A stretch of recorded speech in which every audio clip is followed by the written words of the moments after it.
Welcome to the Nordica Pro Series, designed for ski instructors worldwide to help with their certifications.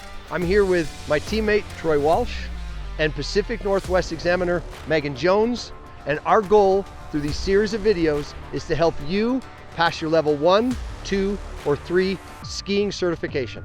In this video, we're going to look at the level 3 assessment activities. Let's get started. Absolutely.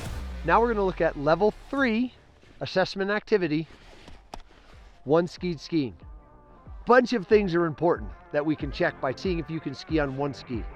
Things that could be looked for is your ability to stay balanced on one ski and change the edge, and at the same time guide and steer your feet.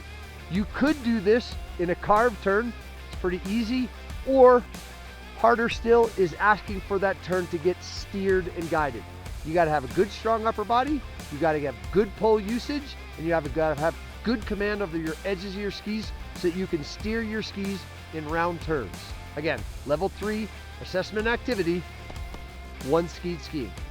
All right, so the thing to remember about one-ski skiing is that you want to lift the tail of your ski first and make sure that you're still moving. Pick up one foot and decide to ski on just that one foot. Both turns, important to try and maintain balance. Steer the ski around the corner. Doesn't have to be too far out of the fall line, but making sure that we get some sort of ski performance that's going to be clean.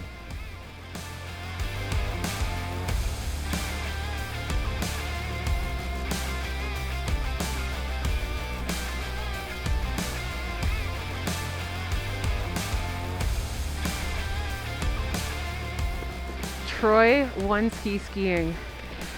Notice when he's doing this that his goggle strap stays pretty level with the terrain, and that indicates that he's looking far enough forward that he can move his center of mass far enough forward to be able to control and pressure that ski tip to tail.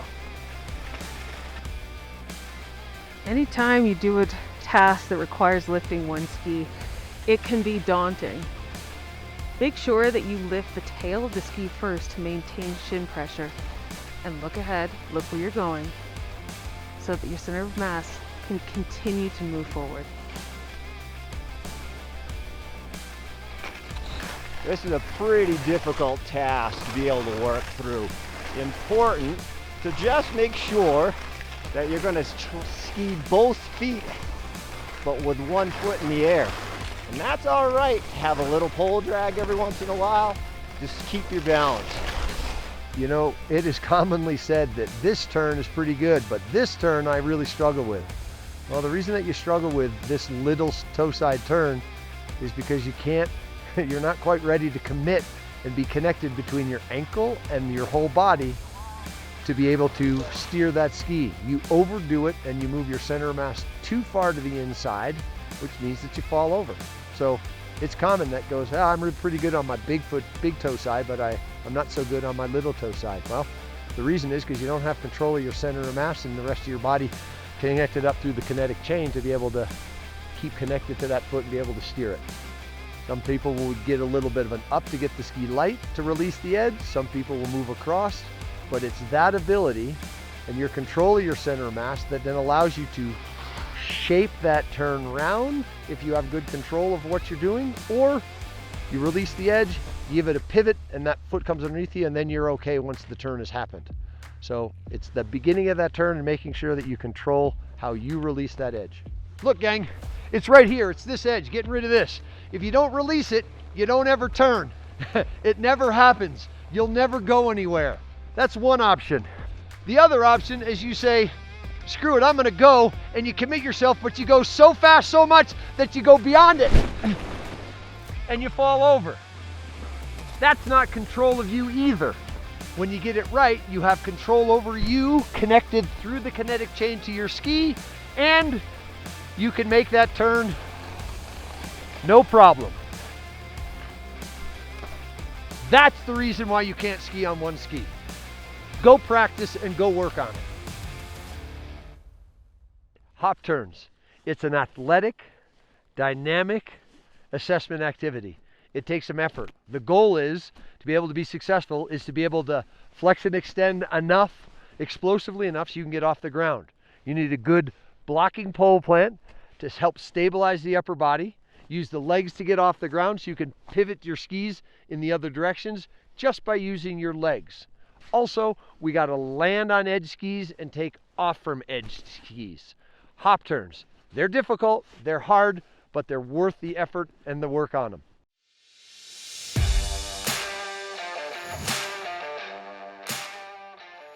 We're at the top of a steep little cornice area, and Troy is going to demonstrate hop turns.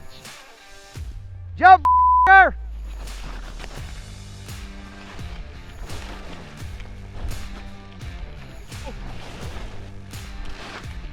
This is why you could use a hop turn. Sometimes your feet get stuck and you got to get yourself out of the snow so that you can recover. Nice job, Troy. He found some snow that was a little bit more of a challenge, and he just kept hopping and got himself out of the snow so that he could recover. As you saw, Troy got tangled up a little bit there, but he was able to make a hop turn, get himself out of the snow, recover, and then he was able to keep skiing on. That's why you need to be able to ski hop turns to be a level 3 certified instructor, because you got to be able to do recoveries like that.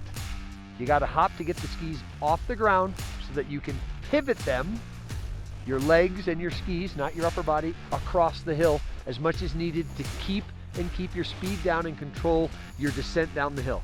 We're going to be hopping from edges and landing on edges. We're going to have a good solid pole plant. Level 3 assessment activity, hop turns. Get your hop on. Being able to get off the ground means that you got a good pole plant and good muscular activity in the legs. Stabilize that upper body, land on an edge ski, take off on an edge ski so that you can jump off the ground. You need a platform to be able to move off of.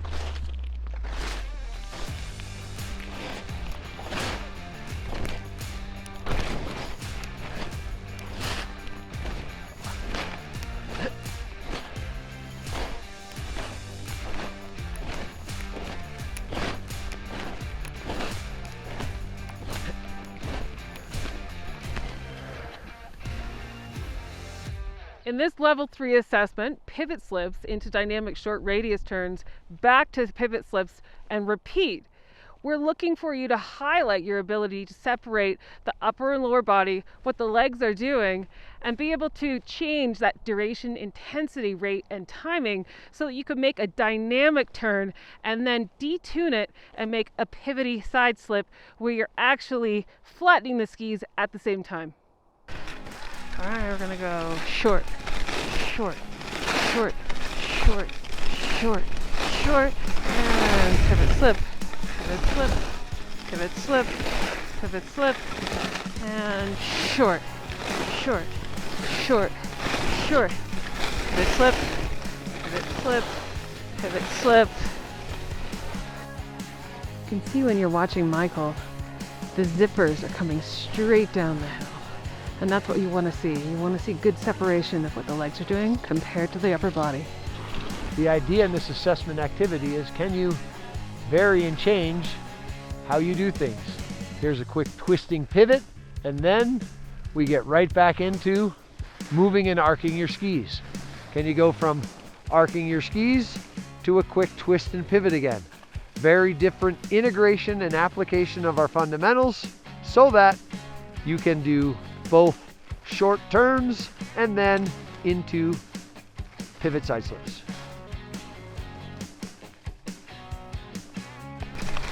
Two, three, 4, 5, and pivot slip, pivot slip, pivot slip, pivot slip, and 1, 2, 3, 4, 5, pivot slip, pivot slip, pivot slip,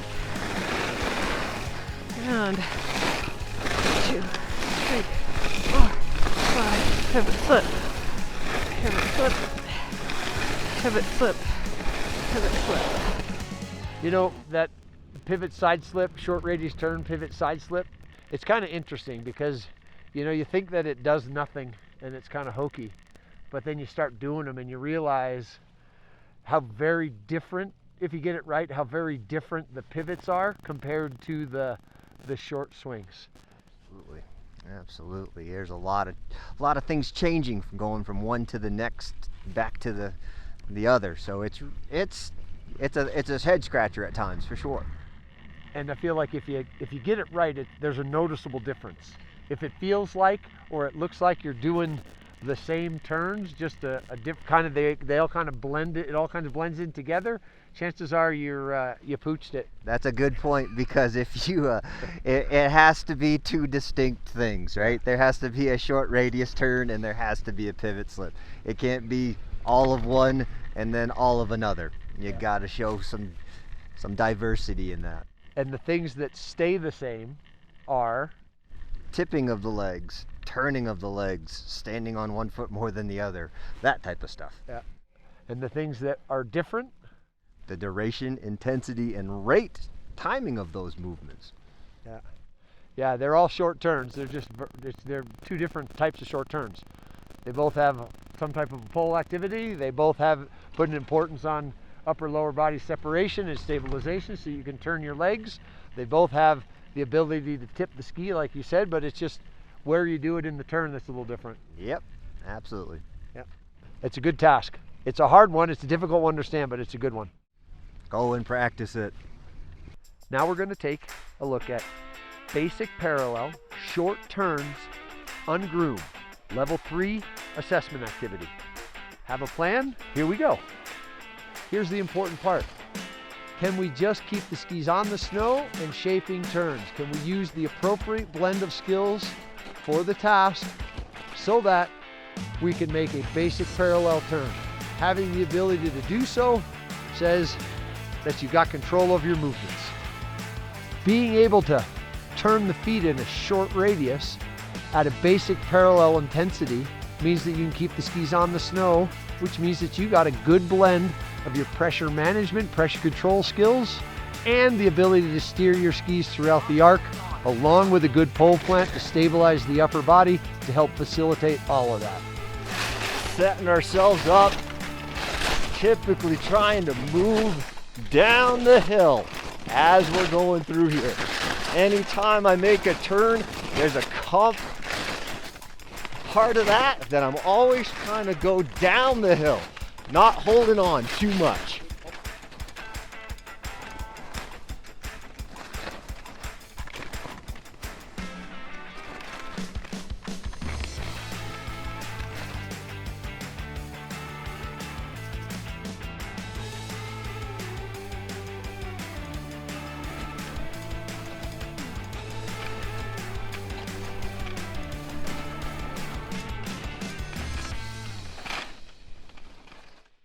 Hey, we're going to take a look at level 3 assessment activities, dynamic short turns.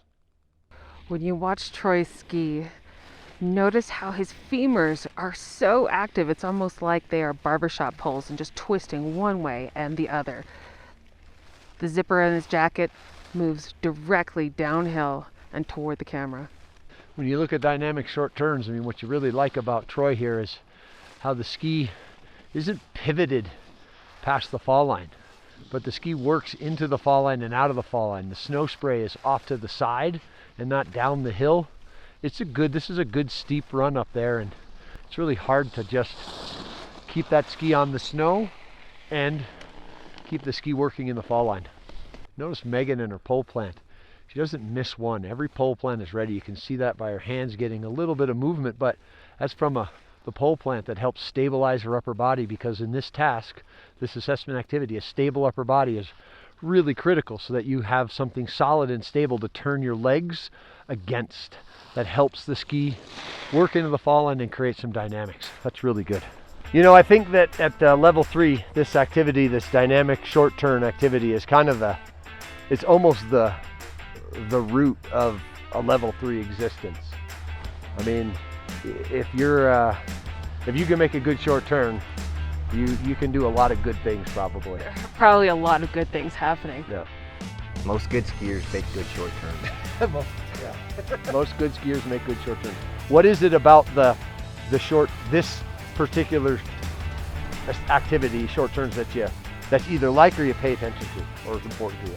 Making sure you steer your feet back underneath the body to be able to get that dynamic movement where the skis come back under the body and then you move the center of mass forward and be able to uncoil and coil into the next turn. Yeah, that uncoil and coil is important. How do you control that though? I mean, that's kind of the crux. That's definitely the crux. For a lot of times, I think it happens so fast. Everything is, the cadence of all these movements is happening so fast. So controlling this, the twist and the bend pieces, takes a lot of practice, a lot of time on snow. You gotta guess on what the ski's gonna do in the snow and hopefully you're right. I think the cadence thing is another key issue. I feel like lots of folks, when they're preparing for a level 3, just don't do short turns. Like like short turns that move, and you don't get used to being clumsy and then having to control it when you're going at a rhythm or a cadence that you can't, and you don't ever produce that amount of just stuff that you got to control. And practicing something that you don't normally do. It's like most people think, what's a short turn? Oh, it's one cat track wide. Well, let's do it half a cat track wide and see what happens there, because they might ask you to do that. Yeah, you got the ability. There's variables, right? It could be short swing on one end, and it could be like a short carved turn on the other end, and anything in between kind of falls into playing ground. Megan, you mentioned that coil and uncoiling, the upper body being solid. I feel like you can't miss a pole plant either. Oh, absolutely. Everything has to be dialed in. And I think that move too, where a lot of people get used to either singularly using a retraction move or a crossover move, you need to practice doing both and doing both in the same run. Yeah, that's a key part. Back to versatility, being versatile and adaptable and being able to do not just what you do well, but can you do what is other people can do well and what is asked of you. Yeah, don't forget a pole plant, good upper body separation, good use of ski work so that you can create some dynamics and some forces with the ski interacting, not just at the bottom of the turn, but into and through the fall line area, and then managing and controlling that in a cadence. Just those easy things. Just those. Just that. For our next activity, we're going to look at dynamic medium radius turns in bumps. This is level 3 assessment activity, dynamic medium radius turns in moguls. The goal of this task, dynamic medium radius turns in bumps, is to see if you can blend the fundamentals proactively to be able to make good dynamic medium radius turns in a field of bumps and moguls. So you're going to have to worry about up and down, controlling the overall magnitude of pressure to maintain ski snow contact, or to be able to get in the air functionally if you need to skip over a bump. Also, the ability to steer and guide your skis throughout an arc in terrain that goes up and down. What we're looking for is medium radius in the bumps. Good ski snow contact throughout the turn if needed. If you have to go in the air, that's okay. Managing your speed is super important with this one. It's not an edged lock medium radius turn. You may have some variation in that arc that's going to allow you to hit a spot that's going to be more conducive to balance and for the full run. So when I'm explaining this to candidates, I talk a lot about the tactical approach of how I'm going to maneuver my way through this terrain. I really focus in on a lot of being able to gain grip or get rid of grip throughout the arc. If I truly do a pure carved medium radius turn, I'll probably get 4 of those turns and then something horrible is going to happen. So being able to flatten the ski out when I need to, but being able to maintain the arc, very, very important. Being able to bend my legs and flex my legs in any phase of the turn is super important as well. to maintain ski-snow contact and to be able to eat that energy up. So I'm not moving away from the arc, I'm moving with the arc. When we are doing this, this is an ing sport. We are flexing, we are extending, we are turning. There are so many of these times when we get stuck in a position, and if that position isn't conducive to the terrain, it's going to be a pretty bumpy ride and more than likely not very successful. Now we're doing a little bit more of a larger radius turn in the bumps, maintaining good ski contact, but when I need to move off the snow, I can.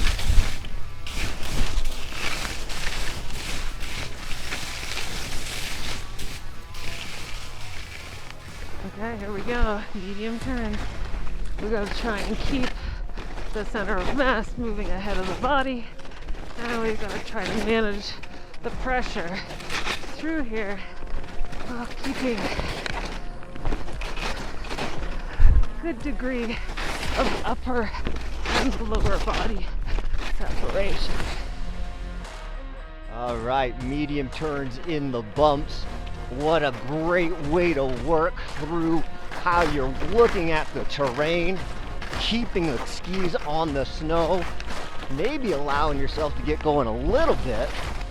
You know, the best part about Troy here is his ability just to go up and down with his legs. The shock absorbers, he catches a little air when he needs to, but he's able to just keep steering the skis, not doing too much, and make sure that those big hits are kind of glancing blows.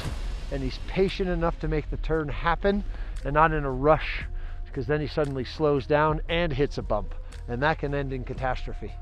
Well, being able to show that ability to manage the pressure across the bumps and in the troughs, that's where the challenge lays, because you get used to just sort of following a line. And when you're forced to do a turn that maybe isn't your usual, it forces you to have a better understanding and application of those fundamentals. Dealing with the hit, sometimes you're starting to turn when you're really low and you're absorbing things, and sometimes you're starting to turn when you're in the air and you're way extended, and having to go this way and that way and left and right. One could say, that's tough. There's a lot of balls in the air here, kids. There's a lot of balls in the air. Make sure you hang on to the chainsaw as you juggle. Yes. Yeah. These are big things. Being able to adjust in medium radius turns, you got to be able to adjust every phase of that turn. Every fundamental in that turn. You got to be prepared. You got to be prepared to have a plan and then adjust that plan at an instant's note, and at a moment's notice. Like, you got to be prepared to be looking ahead and going, okay, I'm good here, and that dot connects to that dot. Now, yeah, I'm good here. Now let me scan for the next one. Nope, I'm no good. Oh, recover. Maybe I got to get in the air, or I'm going to take a big hit, deal with that. Now I'm back into it. Okay. I mean, it's such a good puzzle. Medium radius turns in the bumps. Today we focused on level 3 assessment activities. There is a big jump between level 2 and level 3. What are your thoughts on it, guys? I mean, through the assessment activities that we did and the amount of skiing, you surely should understand that you got to control yourself in relation to your skis. You got to manage and integrate all of the fundamentals well, and be selective about how they integrate. And so that allows you to show versatility and adaptability. Yeah, the adjustments of the movements, how fast we're doing them, or how slow we're doing them, all of that came into play in every one of those activities. It just takes it up the next level. Everything has to adjust. You have to be versatile, and you've got to show range. It's not easy. I mean, passing a level, it's not easy, but it can be done. I mean, it happens every time. So work hard. I did it. Train hard. Pay attention, keep working hard, and it can be doable. Good luck. We'll see you there.